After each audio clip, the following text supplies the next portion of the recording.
मिलता रहे, सत्संग अगर सुनते रहें और सुनाते रहें बच्चों को, परिवार वालों को, तो शंका का समाधान हो जाए। तो बच्ची आई और उसने कहा कि एक आध बात पूछना चाहा। तो मैंने कहा कि तू बच्ची लिख करके दे दे। तो उसने चिट्ठी भिजवाया मेरे पास, मैंने उसको पढ़ा तो कहा कि विश्वास तो उससे हमने पूछा कि तू नामदानी है? बोली है। कब की है? बचपन की है, बहुत दिन हो गया नामदान लिए हुए। हमने कहा सत्संग सुनती है बच्ची? बोली सत्संग नहीं सुनते हैं। तब हमने कहा तो तू अपनी समस्या को लिख करके दे दे। तो समस्या लिख करके उसने चिट्ठी भिजवा दिया मेरे पास। तो मैंने सोचा कि इन बातों को तो मैं कई बार बता चुका हूँ, समझा चुका हूँ, लेकिन इसे बच्ची अभी तक सत्संगियों के घर की और नहीं समझ पाई। तो किसी दिन सत्संग में ही सुना देंगे, क्योंकि यहाँ से लाइव होता है और लोग सुनते हैं, सुन लेंगे। और किसी के अंदर अगर कोई शंका होगी तो निकल जाएगी। तो इतवार को छुट्टी के दिन लोगों के सत्संग सुनने की इच्छा रहती है। तो हमने कहा चलो आज ही हम बता देंगे। तो उसका प्रश्न क्या था कि विश्वास समझो कि कैसे किया जाए कि यह सच्चे गुरु हैं, यह समर्थ हैं। तो वही सत्संग का अभाव रहा। कितनी बार बताया गया कि सारे लक्षण संतों के धार्मिक किताबों में लिखे हुए हैं, ग्रंथों में लिखे हुए हैं, सत्संगों में बताते आए संत लोग, महात्मा लोग, सारे लक्षण उसमें लिखे हुए हैं। और स्वामी जी महाराज ने तो यहाँ तक लिख दिया कि शिर गुरु पद नख मणि गण ज्योति, और सुमिरत दिव्य दृष्टि ये होती। पैर के अंगूठे हिस्से को याद करते ही दिव्य दृष्टि खुल जाए, आत्म चक्षु शून्यत्र खुल जाए। जो दोनों आंखों के बीच में तीसरी आंख है, जिस पर पर्दा लगा हुआ है, दिखाई नहीं पड़ता अंदर की आंख से, देवी देवताओं का दर्शन नहीं उससे हो पाता, मालिक नहीं मिल पाता, वो पर्दा हट जाए और वो दिव्य दृष्टि खुल जाए। उनको याद करते ही अब यह है कि इस चीज को अगर समझ जाएं कि याद करें, किस तरह से करें, तड़प के साथ याद करें। प्रार्थना इस तरह की हो कि पापी हृदय पिघल कर आंखों से निकल आया। जब अंदर से किसी बात की तकलीफ होती है तो मुंह से आवाज निकलती है, आंख बदला देता है, आंसू अपने आप निकलने लगते हैं। आप देखिए, जिसको मिला वो मालिक, जिसको मिला गुरु, किसको मिले जिसके अंदर तड़प हुई। आप समझो ऐसे प्रमाण मिलते हैं कि गुरु के लिए तड़प रहे थे और समझ लो कि आने गए रास्ते में बैठे हुए थे, रो रहे थे और उधर से आ गए। आंसू नहीं बर्दाश्त कर पाता है वो मालिक, और संत उस मालिक से जुड़े हुए होते हैं तो आवाज पहुंच जाती है उन तक और आ गए। बोले मैं तो तेरे लिए ही आया। आप ये समझो, ऐसे इतिहास मिलते हैं कि गाय चरा रहा था और आप समझ लो कि महात्मा उधर से गुजरे, और आप ये समझो कि महात्मा उधर से गुजरे, इच्छा थी अंदर में, तड़प थी अंदर में कि मिलते, कुछ रास्ता मिलता मालिक से मिलने का, और रुक गए। और बोले बेटा तू कुछ खिला पिलाएगा नहीं? बोला अभी लाता हूँ। और गया और लोटा भर करके, बड़े बड़े लोटा बर्तन होते थे, दूध ले आया। माँ ने देखा, कहा किसके लिए ले जा रहा है? तो बताया महात्मा जी के लिए। नाराज हो गई। फिर उसके बाद जब नाराजगी हुई, ले तो लिया ही ना, रुके रहे वहीं पर। लेकिन जब लौट करके ये गए तो देखा जो भी दूध निकाला था भरा हुआ, बर्तन वो पूरा भरा हुआ था।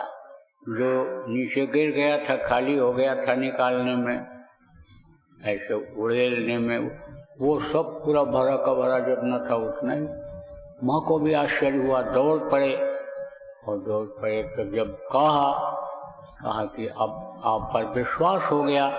देखो, बाहर से ही पहले विश्वास हो जाता है। तमाम लोग गुरु महाराज के पास आते थे, कहते थे हमारी बीमारी ठीक हो जाए, हमारी समस्या दूर हो जाए, हमको अशांति रहती है शांति हो जाए, कलह खत्म हो जाए, घर का झगड़ा झंझट खत्म हो जाए। फायदा हो जाता था तो विश्वास हो जाता था। ऐसे ही बाहर से पहले विश्वास होता है, लेकिन मजबूती तब आती है कि जब अंदर में उनको देखते हैं, उनका दर्शन करते हैं। तो ऐसे ऐसे प्रमाण से इतिहास भरा पड़ा हुआ है कि जब जब तड़प जगी तो वो मिले, उनका दर्शन हुआ। आप देखो, कबीर साहब ने तो कहा कि हंसी हंस कंठ न पाया, और जिन पाया तिन रोए। जिसके आंसू गिरा उसको मिल गए। और पहचान भी बता दिया, पहचान बता देते हैं। जब तड़प जगी इंदुमती को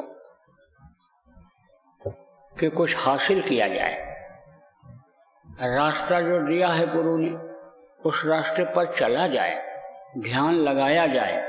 और ध्यान लगाया और गुरु को पुकारा कि अब मदद करो, और मदद किया उन्होंने, पहुंचा दिया सचखंड में।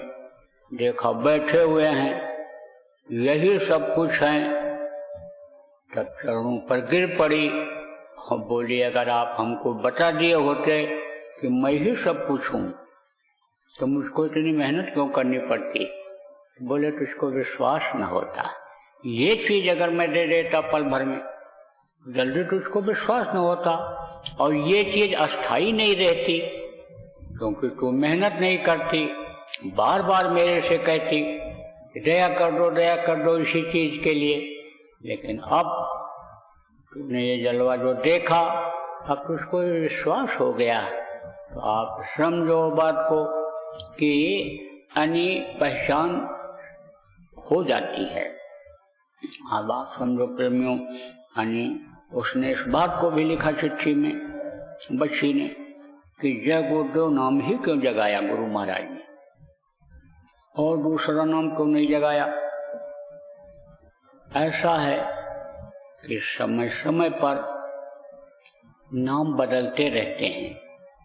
देखो, पिछले समय में भी जब संत आए तो उन्होंने नाम को बदला, कुछ समय तक वो नाम चलता है और उसके बाद फिर बदल दिया जाता है, क्योंकि लोगों का विश्वास हटता चला जाता है। वो जो गुरु आते हैं नाम को बताते हैं, नाम को लिखाते हैं, वर्णात्मक नाम यानी समझ लो जो बताते हैं, उसके अनुसार जो संयम होता है, जो नियम होता है, उसका पालन जब लोग नहीं करते हैं तो विश्वास हटता जाता है। जैसे बताया जा रहा है इस समय, ये जय गुरुदेव नाम प्रभु भगवान का नाम है, ये मुसीबत में मददगार है, शाकाहारी सदाचारी नशा मुक्त के लिए। लेकिन शाकाहारी अगर कोई नहीं है, अगर मांसाहारी है, शराब पी करके बोलता है, तो उसी तरह फायदा करेगा कि जैसे बदपरहेजी से कोई दवा खाता है, परहेज नहीं करता है तो थोड़ा बहुत ही दवा काम करती है, ऐसे ही होता है। और यह भी बताया गया कि गलत काम के लिए अगर जय गुरुदेव बोल करके जाओगे, पकड़े जाओगे, मार पड़ेगी, फंस जाओगे, जेल जाना पड़ेगा। तो आप ये समझो कि कोई जब बदपरहेजी करता है तो विश्वास उससे हट जाता है। तो इसीलिए बहुत सारे कारण हैं कि जिनकी वजह से महापुरुष नाम को बदल दिया करते हैं। देखो, संत मत का ही आप देखो कि जब कबीर साहब आए तो सतनाम उन्होंने नाम रखा, साहब कह करके उनको संबोधित किया। आप देखो, जब नानक जी आए जब, तो समझ लो कि नानक जी ने जो वाहे गुरु कहा उनको, आप समझो उस नाम से संबोधित किया। आप देखो राधा स्वामी आए, अब यह चलता रहा। यानी समझो कि 10 गुरु हुए और उनके समय तक यानी समझो उसमें पावर था, और पावर धीरे धीरे धीरे धीरे धीरे यानी समझो कि क्षीण होता गया, करता गया, क्योंकि शाकाहारी रहे वो, और शाकाहार का प्रचार करते थे और मांसाहार का विरोध करते थे। लेकिन मांसाहार करके जब लोग यानी पढ़ने लग गए, बोलने लग गए वाहे गुरु, तो धीरे से कम हो गया, खत्म सा हो गया। लाभ उसका जो था, प्रत्यक्ष लाभ, परोक्ष लाभ, प्रत्यक्ष लाभ, ये दोनों बंद हो गया। तब राधा स्वामी नाम इन्होंने चलाया, 3-4 पुस्तक तक वो नाम चला। गुरु महाराज हमारे आए जब, गुरु महाराज ने जय गुरुदेव नाम को जगाया। अब क्यों जगाया? आप समझो जय गुरुदेव नाम उन्होंने क्यों रखा? देखो वो महापुरुष जिनकी सूरत ये जीवात्मा सतलोक में पहुंच जाती है, सतपुरुष का दर्शन करती है, और सतपुरुष वैसी आत्मा से आने समझो कि अपने जीवों के लिए काम करवाना चाहते हैं, तो उनकी मर्जी से, उनकी मर्जी पर छोड़ देते हैं। और वो अगर ये चाहते हैं कि नाम में परिवर्तन वर्णात्मक नाम में कर दिया जाए, तो उनको आदेश हो जाता है। आपको सत्संगों में बताया गया कि ध्वन्यात्मक नाम अलग होता है, उसमें कभी कोई परिवर्तन हो नहीं सकता है जब तक एकदम से यानी महाप्रलय नहीं हो जाएगा। ये अंडपिंड यानी ये जो है ब्रह्मांड यानी ये सब समझेंगे नहीं, अंडपिंड सिमटेगा नहीं। ये शिवलोक, विष्णु लोक, ब्रह्मा लोक, और ये सूर्य चंद्र लोक, और देवी देवताओं के लोक, ब्रह्मलोक, ये सब जब तक सिमटेंगे नहीं, ये खत्म नहीं होंगे, तब तक वो ध्वन्यात्मक नाम खत्म नहीं होगा, वो तो वही रहेगा। लेकिन ये जो वर्णात्मक नाम है, इसको बदलने का अधिकार वो दे देते हैं। वहाँ पर आवाजें निकलती रहती, नाम निकलता रहता है, और जो गुरु होते हैं वो उनको, उनके जीवात्मा को वहाँ पहुँचाते हैं। जब वो गुरु वहाँ पहुँचाते हैं तो गुरु के महत्व को यानी बहुत ज़्यादा बताया गया कि गुरु ही जब सब कुछ करते हैं, तो गुरु महाराज ने गुरु नाम को पकड़ा और कहा कि गुरु ही सब कुछ हैं और गुरु ही सब कुछ करते हैं, और गुरु हमेशा रहे, गुरु कभी खत्म नहीं हुए, गुरु नाम शुरू से ही रहा है, और सब तक धरती जब तक रहेगी तब तक ये गुरु नाम रहेगा। तो गुरु नाम को गुरु महाराज ने चुना, और इसी गुरु नाम को उन्होंने मान्यता दे दिया। कहा जाओ अब तुम इस नाम से काम करो, हमारे जीवों को जगाओ और हमारे पास ला करके पहुँचाओ। हमारे जीव आने समझ लो कि फंस गए, अब उनको तो निकाल करके लाओ, तुमको पूरा पावर, पूरी शक्ति दी जा रही है, और तुम इसके अलावा यानी इसमें जो भी परिवर्तन जैसा भी चाहो वैसा कर सकते हो। जैसे कोई चीज है, अब उसको सजा दो, संवार दो। आप समझो कोई यानी मूर्ति मिल गई, उसको आप कपड़ा पहना दो, तो आपके ऊपर है, हरा पहनाओ, नीला पहनाओ, काला पहनाओ, जैसा चाहो वैसा पहनाओ, जैसा चाहो वैसा करो। तो गुरु महाराज ने जय लगा दिया उसमें। जा माने जयमान, और या माने जो। जयमान माने जो हमेशा रहे, और देव, देव शब्द भी खत्म नहीं होता है, हमेशा देव रहा, देवता जिनको कहा गया जो देने वाले होते हैं। तो गुरु इतना उदार कोई होता ही नहीं, देत न माने हार, कभी हार मानते ही नहीं है देने में। तो देव नाम गुरु महाराज ने लगाया। तो यह जय गुरुदेव नाम में पूरी ताकत गुरु महाराज ने भर दिया। अब आप ये समझो कि जो सतलोक पहुंच जाते हैं और वहां से जो उनको मान्यता मिल जाती है, जिस नाम की मान्यता वहां से मिल जाती है सतलोक से, वो सबके लिए कल्याणकारी होता है। ये जो नीचे के लोक के धनी हैं और नीचे के लोक हैं, वहां भी अन्य समझो कि ताकत मिल जाती है। वहां तक जो पहुंच पाते हैं उनके वाणी में भी ताकत आ जाती है, लेकिन वो ताकत शक्ति जो होती है सीमित होती है। सीमित का मतलब 1, 2, 4, 10 लोगों के लिए होती है, और वो जब बोलते हैं आप ये समझो तो केवल उसी को फायदा होता है। जैसे बोल दिया कि आयुष्मती भव, यानी समझो कि सुहागवती भव, सुहागिन रहो, मुंह से निकल गया तो पति का प्राण तक वापस हो गया कि सुहागिन कैसे रहेगी। आप समझो कि महाभारत का इतिहास आपने पढ़ा होगा, ये था कि मार दिया जाएगा इसको। उन्होंने वरदान मांग लिया कि जो है पुत्रवती भव, मुंह से निकल गया तो आप समझो कि जान बच गई। तो ऐसे ही इन 1, 2, 4 कल्याण के लिए ये रहता है, और वो जो वहां से मान्यता प्राप्त नाम होता है वो अन्य सब के लिए कल्याणकारी होता है।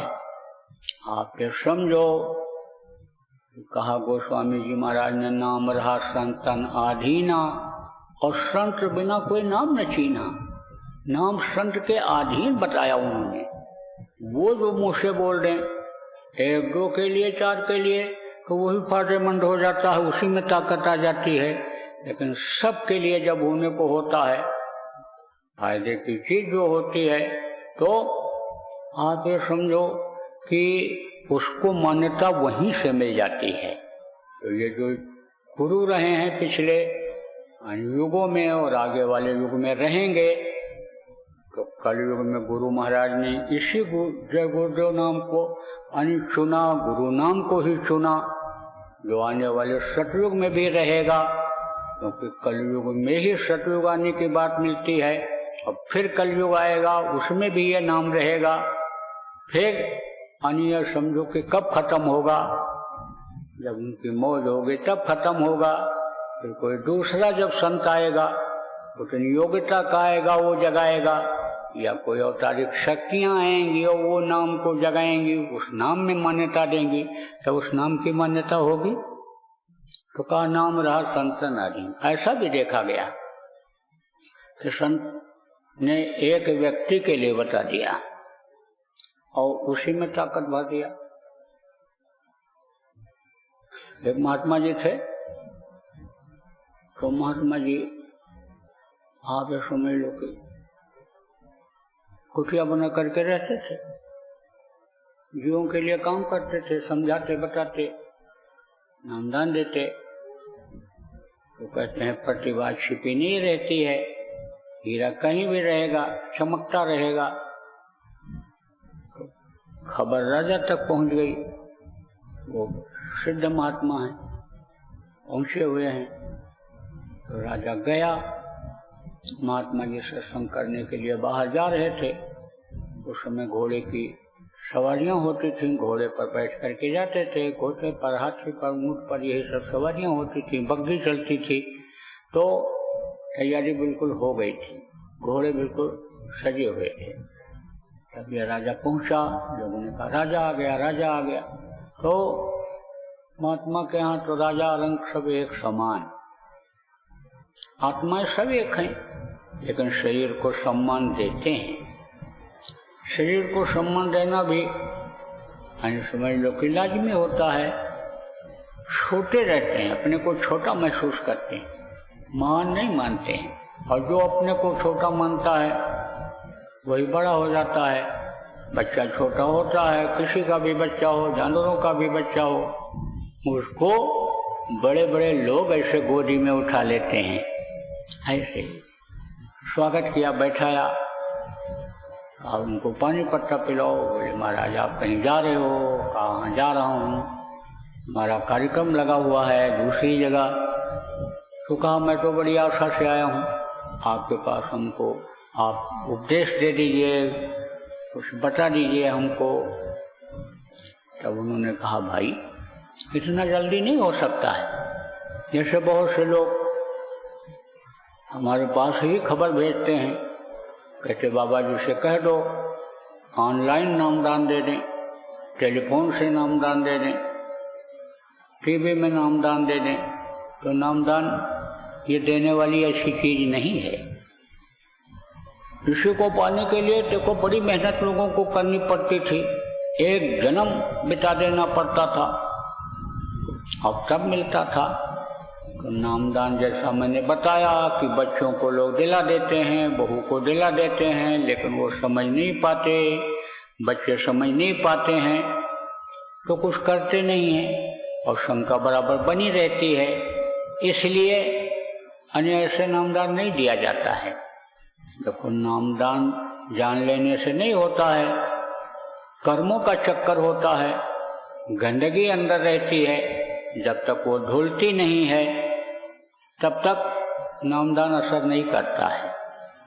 आप समझो कि भाव अच्छे जगे, लोगों ने कहा फोन पर नामदान हो जाए, ऑनलाइन नामदान हो जाए, लेकिन कोई जरूरी नहीं है कि सुमिरन भजन ध्यान वो करेगा ही, क्योंकि वो कर्म आ जाएंगे, करने नहीं देंगे, वो कटना जरूरी होता है। तो पहले के जन्म में कर्म कटवाते थे, प्रथम जन्म गुरु भक्ति कराते थे, दूसरे जन्म में नाम देते थे। लेकिन अब तो उतना समझो कोई कर भी नहीं सकता है, सेवा कर नहीं सकता, सेवा से कर्म कटते हैं, तो ज्यादा टाइट नहीं किया जाता है कि दूर ही रह जाएं ये। लेकिन आना जाना तो पड़ता है आमने सामने बैठ करके। इसीलिए नामदान देने के लिए गुरु महाराज भी कहा करते थे, सामने बैठो, सत्संग सुनो, समझो, इच्छा पैदा करो कि हमको करना है, तब तो आप करोगे।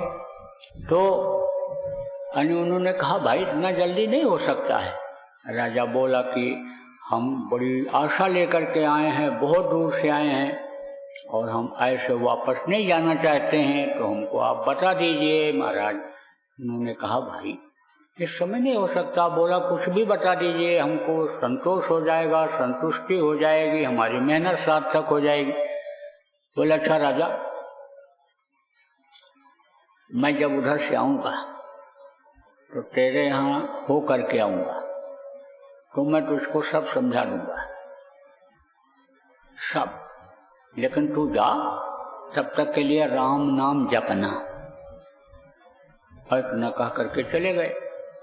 अब राजा सोचा कि भाई राम राम तो बहुत जपे, कौन सी नई चीज बता दी।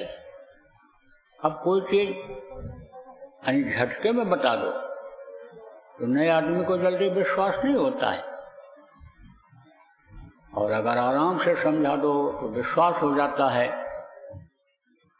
तो चीजें ऐसी होती हैं जैसे दवा ही होती है, आदमी उससे परहेज करना चाहता है, लेकिन समझा दो, जान जा रही है तुम्हारी, तो ये खट्टा है, मीठा है, तीखा है, कैसा है, तो लेने में क्या दिक्कत है, समझ जाएगा, मैं ठीक हो जाऊंगा, ऐसे ही। तो असंतुष्ट राजा नहीं हुआ, चला आया। महात्मा वादा के बड़े पक्के होते हैं। आप ये समझो, गुरु महाराज एक जगह पर वादा करके आए थे, गए थे, वो रोए थे तो वादा करके आए थे मैं फिर आऊंगा, घबराओ नहीं। लौटने के बाद गुरु महाराज वहां नहीं पहुंच पाए। आप ये समझो, जब गुरु महाराज का शरीर छूटा तो उन्होंने बताया मैं बहुत रोया। गुरु महाराज के जाने के लिए तो रोया ही, लेकिन उनकी बात कैसे गलत हो गई। उन्होंने कहा था मैं आऊंगा, तो अब कैसे आएंगे। तो रात को बोले कि जब नींद आई तो देखा कि गुरु महाराज अचानक कमरे में आ गए। मैं उठ के खड़ा हो गया, गुरु महाराज हमारे बिस्तर पर बैठ गए। तो उन्होंने बताया सत्संगी भाई ने कि मैं गुरु महाराज से कहा कि आपने हमको बताया भी नहीं, मैं चद्दर भी आपकी नहीं बदल पाया, आप मेरे बिस्तर पर बैठ गए। तब उन्होंने कहा मैं तो तुझको विश्वास दिलाने के लिए आया हूँ, मैंने कहा था मैं आऊँगा, ये नहीं कहा था कि इस शरीर से आऊँगा, ये नहीं कहा था, ये कहा था आऊँगा। तो देख मैं आ गया। आप तो समझो कि गुरु महाराज के जाने के बाद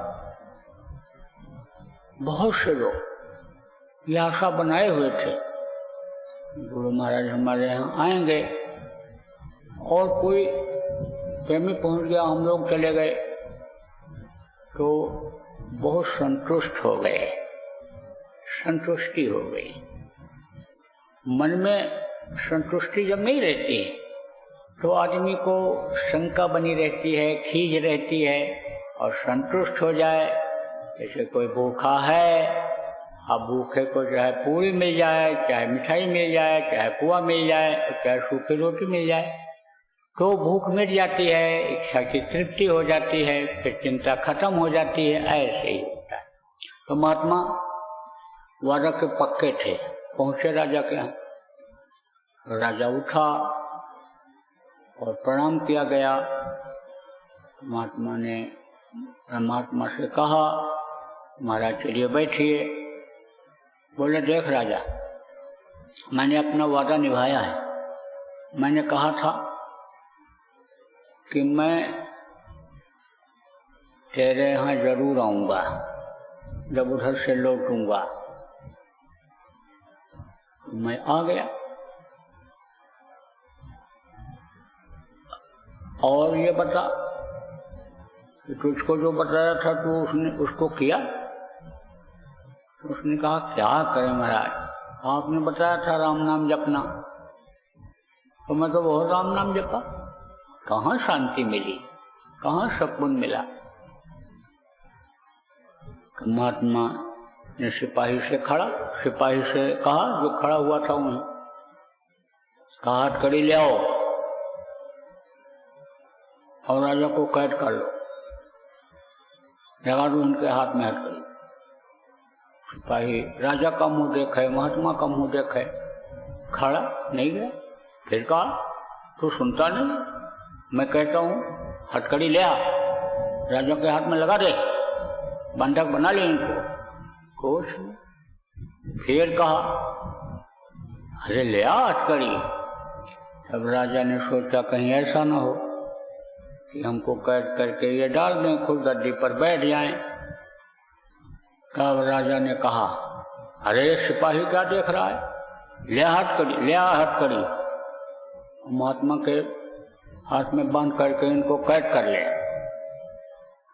गिरफ्त में ले ले। सिपाही दौड़ करके गया, हथकड़ी ले आया, लगा दिया महात्मा जी के हाथ। अब लगे हंसने।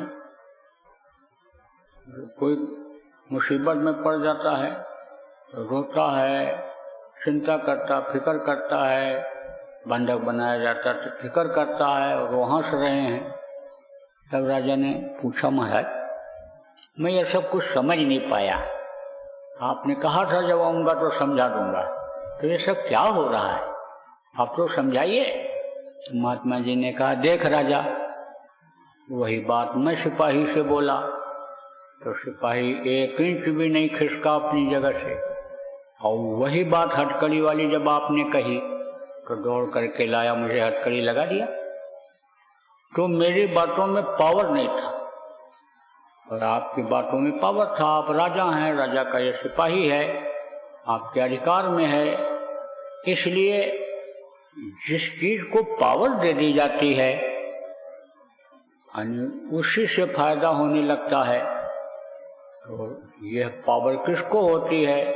संतों को हुआ करती है। समय समय पर देखो, गुरु महाराज ने जय गुरुदेव नाम लोगों को बताया और लोगों को फायदा हुआ। लेकिन इस समय पर जब लोग बहुत दुखी हैं, बहुत परेशान हैं इस समय पर, तो इस समय पर तो आम तौर से इसका प्रचार कर दिया गया और प्रेमियों कर भी दो कि ये जय गुरुदेव नाम से मुसीबत में मदद मिलेगी, टेंशन में शांति मिलेगी, तकलीफों को दूर करने में जय गुरुदेव नाम से मदद मिलेगी। उस बच्चे का एक ये भी सवाल था, जब जय गुरुदेव नाम भगवान परमात्मा का बताया गया और गुरु महाराज ने भी बताया, गुरु महाराज की नामदानी थी वो, तो गुरु महाराज ने जब बताया तो उनको लोग जय गुरुदेव को कहने लग गए, देखो जो टाट पहने उनको टाटंबरी बाबा कहते थे। कभी हम भी टाट पहने थे गुरु महाराज के कहने पर, तो हमको भी लोग कहते थे टाटिया बाबा, टाटंबरी बाबा, ए बाबा। कोई फलाहार करते हैं तो फलाहारी बाबा हो जाते हैं, कोई शादी ब्याह नहीं करते तो ब्रह्मचारी बाबा हो जाते हैं, ऐसे नाम रख देते हैं उनका। गुरु महाराज चूंकि जय गुरुदेव नाम का प्रचार करते थे, इसलिए उनको जय गुरुदेव कहने लग गए लोग, और जय गुरुदेव बाबा के नाम से मशहूर हो गए। और दूसरी चीज और बता दें आपको कि जब इनकी आत्मा वहां तक पहुंच जाती है, जब उसमें समा जाते हैं ये, और वो नाम इनमें समा जाता है, तब न गुरु न चेला कहा गया, और सब में बोले एक अकेला। संत और परमात्मा में यानी कोई अंतर नहीं रह जाता है। तो जय गुरुदेव बोलने पर भी वो मिलते हैं शरीर से, और अंदर भी जय गुरुदेव नाम बोलने से मिलते हैं। और जय गुरुदेव नाम मतलब बोलने से, प्रेम से और गुरु की दया हो जाने से, यानी आप तो समझो कि लोगों को लाभ मिलने लगता है, क्योंकि ये वहां से उतारा गया है। लेकिन संत ही इस बात को पूरी मान्यता नहीं देते हैं कि कोई जय गुरुदेव नाम बोल करके ही पार हो जाए, ऐसा नहीं है। वो जो ध्वन्यात्मक नाम है उसकी कमाई की मान्यता है, सब लोगों ने मान्यता दिया। जो एक मत होता है, एक नियम होता है, उसका उल्लंघन कोई भी संत नहीं करते हैं, उसका पालन करते हैं, करवाते हैं।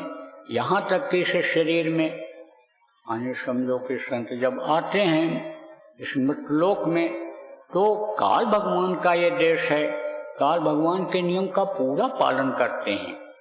अब भक्तों के लिए आने समझ लो कि जब रक्षा के लिए, फायदे के लिए या उनकी तकलीफ को दूर करने के लिए कोई बात बोल भी देते हैं और काल के नियम के खिलाफ हो जाता है, तो शरीर से कष्ट झेल लेते हैं, लेकिन नियम का पूरा पालन करते और अपने प्रेमियों को करवाते हैं। तो अब आप इस बात को समझो प्रेमियों कि विश्वास कब होगा। विश्वास तो तब होगा जब तक न देखूं अपने नैना, तब तक न मानूं दूसरे की बहना। दूसरे लोग कि आने समझ लो कि वो मालिक है, लेकिन जब तक नहीं देखते हैं तब तक विश्वास नहीं होता है। उसने बच्ची ने ये भी लिखा कि मैं जब सवाल लोगों से करती हूँ तो कहते संत मत तर्क वितर्क का नहीं है। तर्क वितर्क उसके लिए नहीं है जिसको विश्वास हो जाता है, और जिसको विश्वास नहीं होता है वो तो खूब समझने की कोशिश करता है कि गुरु करो जानकर, पानी पियो छान कर। एक मिट्टी की हड़िया होती है, घड़ा होता है, तो उसकी पहचान कैसे की जाती है कि टूटा है कि नहीं टूटा है। कहीं सुराख तो नहीं इसमें, अगर सुराख होगा तो उसकी आवाज अलग होगी, और एकदम से अगर साबुत होगा, कहीं कोई भी क्रैक नहीं होगा उसमें, तो उसकी आवाज अलग होगी। तो कहते हैं हड़िया खरीदते हैं तो ठोक बजा के खरीदते हैं। तो जो कहा जान करके समझ करके जब लोग गुरु करते हैं उनको तो विश्वास हो जाता है, और जो ऐसे ही आ जाते हैं उनके मन में तर्क वितर्क कुतर्क रहता है। तो शंका का समाधान बहुत जरूरी होता है। जब शंका का समाधान हो जाता है तो आदमी को विश्वास हो जाता है। तो देखो प्रेमियों, ये बात जो लोगों के दिमाग में है कि तर्क वितर्क का ज्यादा नहीं है, करने का है, प्रैक्टिकल है, तो प्रैक्टिकल करना चाहिए। प्रैक्टिकल जब तक नहीं करोगे तो थ्योरी कितने भी पढ़े रहो, कितने भी विद्वान हैं, जानकार हैं, लेकिन प्रैक्टिकल में उनको कुछ मिलता नहीं है, कुछ दिखाई सुनाई नहीं पड़ता। एक तो रास्ता नहीं मालूम है कि कैसे वो मालिक मिलेगा, कैसे देवी देवताओं का दर्शन इस घट में होगा, किस तरह से वो वेदमणि हो रही वो सुनाई पड़ेगी। तो वो ही नहीं मिल पाता है तो क्या सुनाई पड़ेगा, क्या दर्शन होगा। तो एक तो रास्ता नहीं मालूम है, दूसरे जिनको रास्ता भी मालूम हो गया, प्रयास नहीं कर रहे, कोशिश नहीं कर रहे, तो कैसे यह शंका खत्म होगी, कैसे अन्य समझ लो कि आदमी को विश्वास होगा। तो विश्वास के लिए, शंका खत्म करने के लिए, दुख को दूर करने के लिए आपको जिनको नामदान मिल गया है, आप लोग सुमिरन ध्यान भजन नियमित करो और कराओ, और बच्चों को या अन्य नए लोगों को आप सत्संग सुनवाओ। जब सत्संग बराबर सुनेंगे, समझेंगे, तब अन्य समझो कि वो जुड़ेंगे भी, और जो जुड़ेंगे वो फिर ठीक से जुड़ेंगे, समझ करके जुड़ेंगे, फिर वो नामदान लेने के बाद करेंगे भी। तो बोलो जय गुरुदेव, जय गुरुदेव, जय गुरुदेव, जय गुरुदेव, जय गुरुदेव, जय गुरुदेव, जय जय गुरुदेव।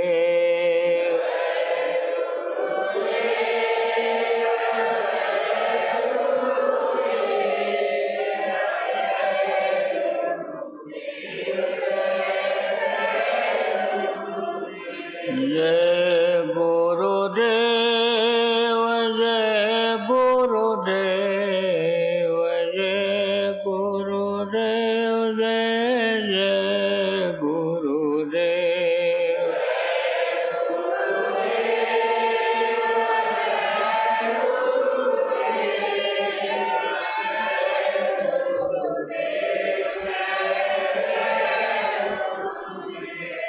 विश्वास में डगमगाहट कब हो जाती? जब इंसान के अंदर लोभ लालच ज्यादा पैदा हो जाता है। किसी भी बात का हो, लालच पैदा हुआ जब, तब उसको धोखा मिल जाता है। आजकल धोखा देना जो बहुत बड़ा पाप था पहले के समय में, उसको लोग बुद्धिमत्ता समझते हैं, अकलमंदी समझते हैं। स्वार्थ सिद्ध करने के लिए धोखा देना, बेईमानी करना, ठगी करना, इसको अपराध नहीं मानते, इसको पाप नहीं मानते हैं। ऐसे का जब साथ पड़ जाता है तब धोखा हो जाता है, तो विश्वास कम हो जाता है।